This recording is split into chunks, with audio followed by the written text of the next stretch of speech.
వ్రతము చేసి ఎంతో పులకించినాము నీ వ్రతము చేసి ఎంతో పులకించినాము నీ పేరున అన్నదానము పంచినామమ్మా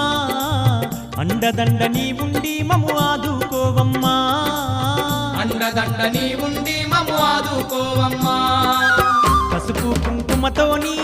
పట్టు చీరలు ఇచ్చి రంగరంగ వైభోగంగా నీ